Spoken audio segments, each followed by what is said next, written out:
spent days threatening to veto the original draft, which called for a, quote, urgent and sustainable cessation of hostilities, unquote.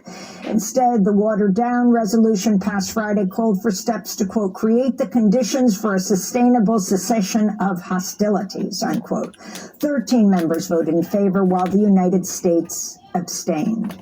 In response, Amnesty International Secretary General Agnes Callamard said, quote, nothing short of an immediate ceasefire is enough to alleviate the mass civilian suffering we're witnessing.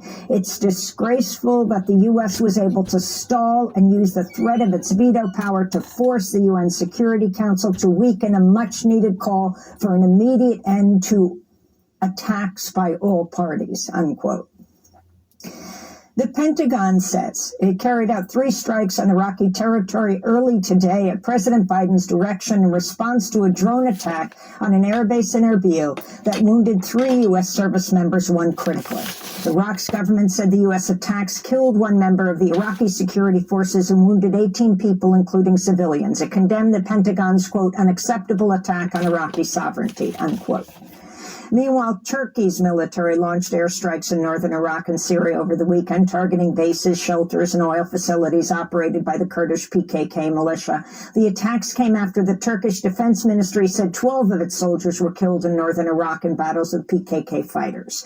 Elsewhere, an Israeli airstrike on northern Syria Monday killed Syed Razi Mousavi, a senior advisor in Iran's Revolutionary Guard Corps responsible for coordinating Iran's military alliance with Syria. Iran's foreign ministry condemned the attack, saying, quote, Iran reserves the right to take necessary measures to respond to this action at the appropriate time and place, unquote.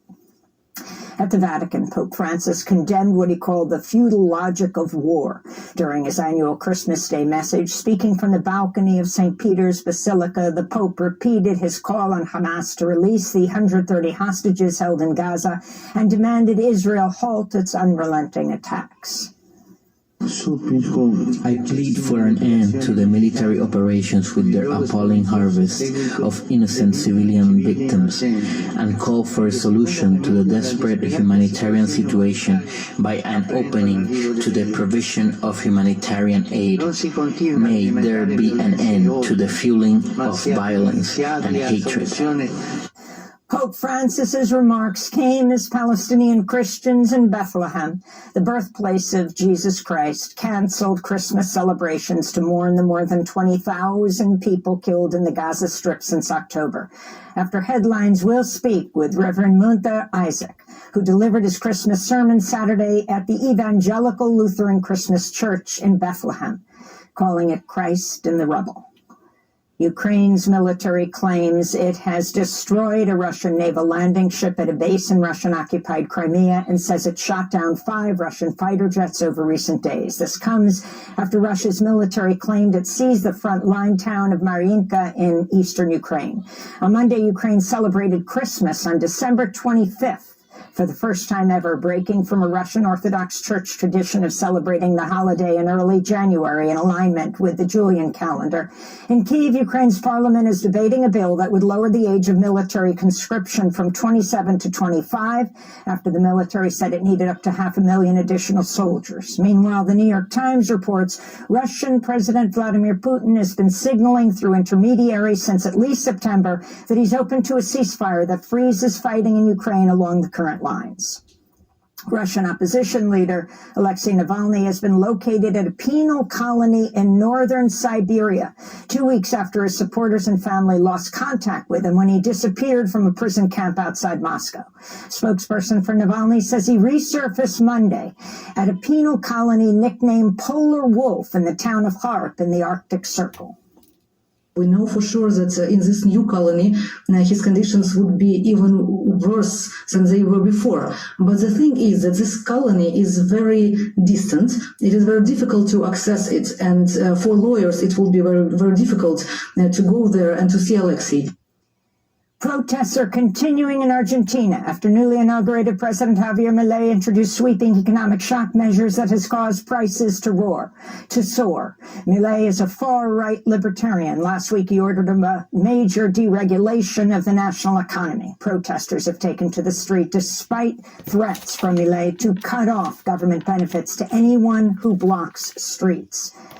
In Pakistan, officials in Lahore closed schools, markets, and parks after the city of 11 million people recorded some of the worst air quality in the world. On Saturday, the government turned to cloud seeding technology in an unsuccessful attempt to use artificial rains to drive down air pollution. Local environmentalists blame poor government planning for the acrid air in Lahore, which has lost 3/4 of its tree canopy in recent decades. This weather is causing eye and throat irritation to everyone. It is damaging our health. This smog has been happening for the last 5-7 years.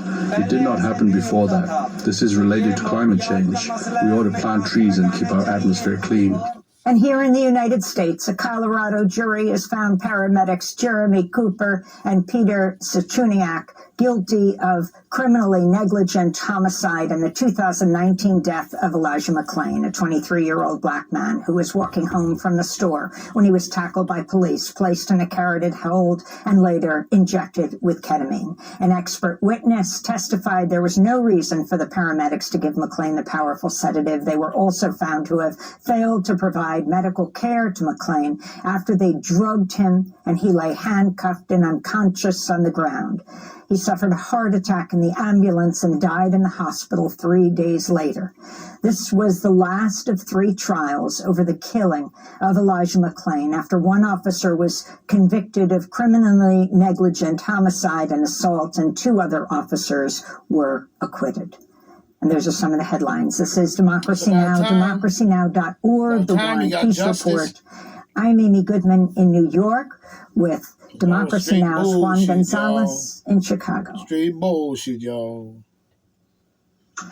Hi, Amy, and welcome to all of our listeners and viewers across the country and around the world. Hi, Juan.